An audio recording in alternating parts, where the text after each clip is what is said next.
हुंग्रिंनि नैबे डिस्ट्रिक्टनि दैदेनगिरिफोर जानाय हाई स्कुलनि फोथाराव सेरावनो जोंहा BPFनि अफिस दं बे अफिस सेरावनो जोङो जोंनि चिरां डुवार्स ब्लक कमिटि मोनफ्रोमबो प्राइमारिनि वार्कार्सफोरखौ लानानै जोङो जोंनि राजनितिनि सम्पर्के सावरायनो थाखाय बे मेलखौ लिंनाय जादों राजनितिकआव विभिन्न राजनिति दल दङ हिसाबै खौसे जाथारनांगौ होननायथ' गैया नाथाय नोङो आंनो जायखि राजनिति दलाव थाया मानो बयहाबो जुदि ओनसोलनि सिन्था खालामनानै खामानि मावो गावनि हारिनि सिन्था खालामनानै जुदि खामानि मावो अब्लानो जोंनि खामानिनि दारैनो रेजाल्टआ खौसेथिनि रेजाल्ट मोनहैगोन जोङो बेसिकेलि फैगौ इलेक्शनखौ बेस खालामनानै दा गामि गामि प्राइमारि ब्लक मोबिलाइजेशन प्रग्राम जों लादों UPPL आरो BJP BTC सरकारा ओनसोलनि जौगानायनि नामावहाय दा मा खालामगासिनो दङ परिबर्तननि नामावहाय मा खालामगासिनो दङ BTC ओनसोलनि जौगानायनि जि रां थाखा फैसा बे थाखा फैसाखौ UPPL नेताफ्रा BTC आव माबोरैहाय कारापसन खालामगासिनो दङ ओनसोलाव खुनु धरनि दासिमबो सरकारि आसनि जायाखै बेफोर खोथाखौनो जोङो रायजो राजाफोरनो खोन्थागासिनो दङ रायज्लायगासिनो आं नोंथांनावनो सोंनि नोंथांमोना जार्नालिस्ट रिपर्टार गामि गामि हाबो जेरावबो थाङो बयजोंबो सावरायलायो जोंनिफ्राय नोंथांमोनहानो बांसिन निश्चय नलेज थागोन इनफरमेशन दं नोंथांमोनाव जे बबे जायगायाव UPPL गभर्नमेन्टआ दासिम बेसेबां थांखो समा 2020 आव सरकार दादों दिनै 2022 सेप्तेम्बर लास्ट दिनैनि दिनसिमाव बबाहाय LP स्कुल गंसे लुखो बबाहाय कालभार्ट गंसे बानायखो बबाहाय हेल्थ साब सेन्टार बानायखो अबाव मा बानायखो नोंथांमोननि दारैनो आं मिथिनो लुबैयो रन्जन दैमारिया बर'नि सासे नेता सोरबा मानियो सोरबा मानिया बे आलादा खोथा खिन्थु रन्जन दैमारिया बर'नि सासे नेता बेखौ जों बयबो मानियो मानिनांगोन मानिनाया मोजां दा बे नेताया जेल जादों बिथांखौ लाइफ सेन्टेन्स होदों बिथांनि लाइफ सेन्टेन्सनि पिरियडआ टाइमा जोब्बाय हिसाबै बिथाङा जेलनिफ्राय गबोनांगौ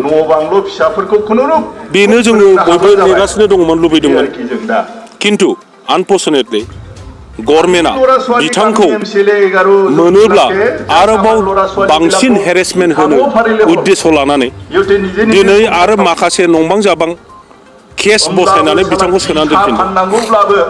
जोङो बर' हारिया जयैनो नों जिखि पार्टियाव थाया मानो नों जिखि मावा मानो जयैनो बयबो अपिनियन क्रिएट खालामनांगौ जे रन्जन दैमारिखौ जेलनिफ्राय थाबैनो उदां खालामनांगौ आरो बे खेत्रआव नों जिखि पार्टियाव थाया मानो NDP कमिउनिटि बिथांमोननि दैदेनगिरि नोङो नेता जानो हागौ नोङो दासिमबो अबावबा नेता जायाखै जानो हागौ सोरबा राजनिति दलाव दङ जानो हागौ सोरबा राजनिति दलाव हाबाखैबो जानो हागौ बिथांमोनहा दिनै ज' जानानै गावसिनि नेता रन्जन दैमारिखौ जेलनिफ्राय बहननायनि जिखुनु आदब खायदा आरो हाबाफारि बिथांमोना लानांगौ थांनाय इलेक्सनाव न'खर साख्रि होगोन होननानै बुंदोंमोन गोबां कमिटमेन्ट होदों सेल्फ हेल्प ग्रुपफोरनो 75,000 होगोन होननानै बुंदों हा गैयिफोरनो हा राननानै होगोन होननानै बुंदों ट्राइबेल बेल एन्ड ब्लकनि हाखौबो अनाथ ट्राइबेलफ्राबो बायनो फाननो हागोन होननानै बुंदों न'खर साख्रि होगोन होननाया जोबोद मोजां खोथामोन आरो बेनि थाखायनो बयबो गावनि फिसाफोरखौ साख्रि मोनगोन साननानै भट होनानै बिथांमोनखौ दिनै सरकार दाहोदों खिन्थु 2020 निफ्राय 2022 दिनै जोबनोसै बिथांमोना दासिमबो 4 ग्रेड साख्रि सासेनोबो होनो हायाखै दुखुनांथाव खोथा बेसो आरो जों जेसेबां मिथिगौ तथ्य हिसाबै आसाम गभर्नमेन्टआ 4 ग्रेड 3 ग्रेड गासिबो साख्रिखौ सेन्ट्रेलाइज आसाम गभर्नमेन्टआ होसिगोन होननानै 2021 सनावनो पार्सनेल डिपार्टमेन्टनि प्रिन्सिपाल सेक्रेटारिया बड'लेण्ड वेलफेयार डिपार्टमेन्टनि प्रिन्सिपाल सेक्रेटारिनो मोनसे मेसेज हरदों नट हरदों जे बिटिसिआव जेसेबां 4 ग्रेड 3 ग्रेड साख्रि दङ बेनि डिटेल्सखौ हरनांगौ आसाम गभर्नमेन्टआ एपइन्टमेन्टनि थाखाय सेन्ट्रेलाइज सिलेक्सन खालामगोन होननानै बेखौ हरखादों आरो बे हिसाबै बड'लेण्ड वेलफेयार डिपार्टमेन्टनि प्रिन्सिपाल सेक्रेटारिया बिटिसिनि प्रिन्सिपाल सेक्रेटारिनो लिरहरदों आरो प्रिन्सिपाल सेक्रेटारि बिटिसिआ गासैबो डिपार्टमेन्टनि हेडफोरनिफ्राय डिटेलखौ लानानै आसाम गभर्नमेन्टआव हरखाबाय आरो बे हिसाबैनो आसाम गभर्नमेन्टआ दाख्लै क'क्राझाराव आरो बेनि उनाव क'क्राझाराव बहाबा इन्टारभिउबो लिंबाय दा बेखौ नुनानै जोङो बयबो मिथिबाय जे बिटिसि सरकारहा 4 ग्रेड 3 ग्रेड साख्रि होनायनि क्षमताखौबो फोजोबनानै लाबाय आसाम गभर्नमेन्टआ बेखौ लांफिनबाय अब्ला दिनै इउपिपिएलनि नेताफ्रा दाखालि आं बुंनायनि उनावहाय रनजित बसुमतारी बिथाङा उत्तर होदों जे अक्ट'बर नभेम्बरनि गेजेरावनो 2100 जन 1100 जन साख्रि बिथांमोना होगोन आरो गरसेबो फैसा होनाङा बिब्दि बुंदों दा जोङो नेगासिनो दङ गाबोननि उनावनो अक्ट'बर गोग्लैगोन बिथांमोना दासिमबो एडभार्टाइजमेन्ट होनायखौ जों नुवाखै इन्टारभिउ जागोन होननानै जों आसा खालामो आरो बेनि थाखाय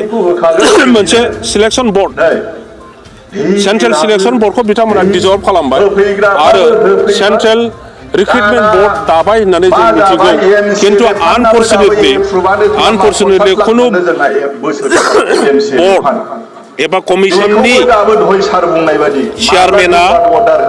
वार्किं अफिसारा जाया जिखुनु कमिसननि चेयारमेनफ्रा जायो बायह्रानि नन वार्किं नन अफिसियेल मानसियासो जायो खिन्थु दुखुनांथाव खोथाया जाहैबाय बिथांमोन दानाय सेन्ट्रेल रिक्रुटमेन्ट बर्डनि चेयारमेना बिटिसिनि प्रिन्सिपाल सेक्रेटारिसो आरो सेक्रेटारिफ्रासो मेम्बार बेवहाय खुनु पाब्लिक गैया इभेन इलेक्टेड मेम्बारफ्राबो मेम्बारानो नङा अब्ला साख्रिखौ सोर सिलेक्ट खालामगोन अफिसारफ्रासो प्रिन्सिपाल सेक्रेटारिया आरो बे बिटिसिनि सेक्रेटारिफ्रासो सिलेक्सन जायोब्लाबो इन्टारभिउ जायोब्लाबो बिथांमोनासो सिलेक्ट खालामगोन आरो बे रुल्सआवनो लिरना दङनो बिटिसिआव ट्राइबेलफ्रा साख्रिखौ मोनगोन आसामनि बायदि 10%ल' नोंथांमोनहा रिपर्टार दानि इउपिपिएलनि नेताफोरनाव नोंथांमोनहा सों बे खोथाया नंगौना नङा माबानि सेन्ट्रेल रिक्रुटमेन्ट बर्डनि रुल्सआव ट्राइबेलफोरनो बिटिसिआव 10%ल' साख्रि होनाय जागोन होननाय खोथाखौ बिथांमोनहा बोरै मानिनानै लाखो मेगालेण्ड मेला बेनि दारै बिथांमोनहा मा खालामनो नागिरदों मिन्थिया बिथांनि स्टेटमेन्टखौ आं खोनासंबाय जुदि सोरबा सरकारि हा दङ सरकारि हाखौ नियादि खालामनायनि जुदि बेबस्था खालामो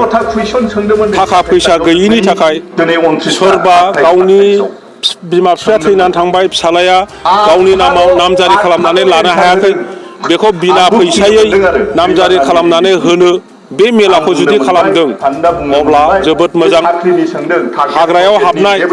जोंनि हा गैयै आदिबासि मानसिफोर बर' मानसिफोर राजबंसि मानसिफोर नेपालि मानसिफोर बिथांमोननो आयेनगत भाबै 2006 सननि भारतनि जि हाग्रानि हाखौ फरेस्ट ट्राइबेल आरो फरेस्ट डिलार्सफोरनो होनायनि जि आयेन बानायदों बिनि आधाराव जुदि होयो बिनि थाखाय जुदि मेला बानायदों जोबोद मोजां खिन्थु जों खोनानाय बायदि एखमबा थाखा फैसा लानानै बबेबा हाखौ सोरनोबा होनाय आरो ट्राइबेल बेल एन्ड ब्लकनि आयेन आसाम गभर्नमेन्टनि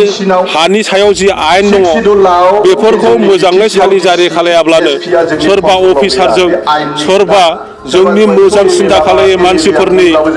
गियानजों जुदि खामानि मावो अब्ला जोङो गल जागोन